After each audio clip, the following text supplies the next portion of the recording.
معنا نهج حياة تبصرة عن كل ضلال. أعددنا بضع رسالات تحمل نورا للأجيال.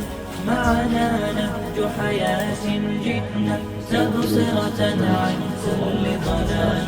أعددنا بضع رسالات تحمل نورا للأجيال ولكي لا الحمد لله رب العالمين والصلاة والسلام على رسول الله وعلى آله وصحبه أجمعين. أما بعد barcha muqtollar Allah subhanahu wa ta'ala bizga hamda salovatlar, salamlar onun peygamberine, ham onun ailesine, ham barcha sahabelerine, ham sonundan Allah Teala yardımı bilen, bir haya boyu biz bilen, mene bizning bir kardeşimizni operatsiyadan so'ng qaytgan kardeşimizni ziyoratga keldik.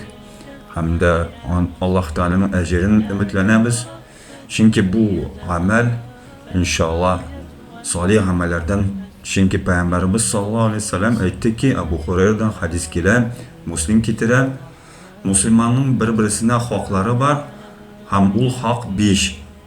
Ul selamga cevap verirge, hem de şirlitiren kişini ziyaret kılırga, hem de kim tişkirdi ona Erhamukallah deb aytirga, hem de kim cenaze artından barga, hem de agar bir kim seni chaqirsa, şu chaqiruga javob berirga.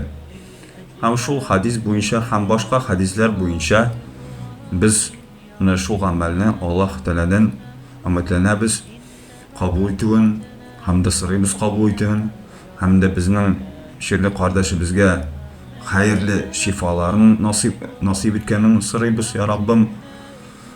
Hamda barcha musulmonlar, shirli tiran musulmonlar, jarohatli bo'lgan musulmonlarga tezdan shifolanirga deb so'raymiz ya Rabbim.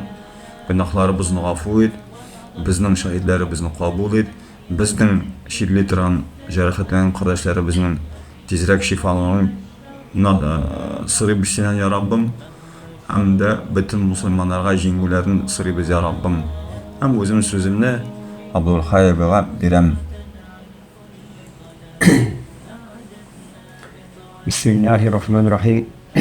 Biz kardeşimiz Abu İdris Küçük Süle'de elhamdülillah bir kardeşimizin ziyaretine gittik. Bunda kardeşimiz operasyondan çıktı.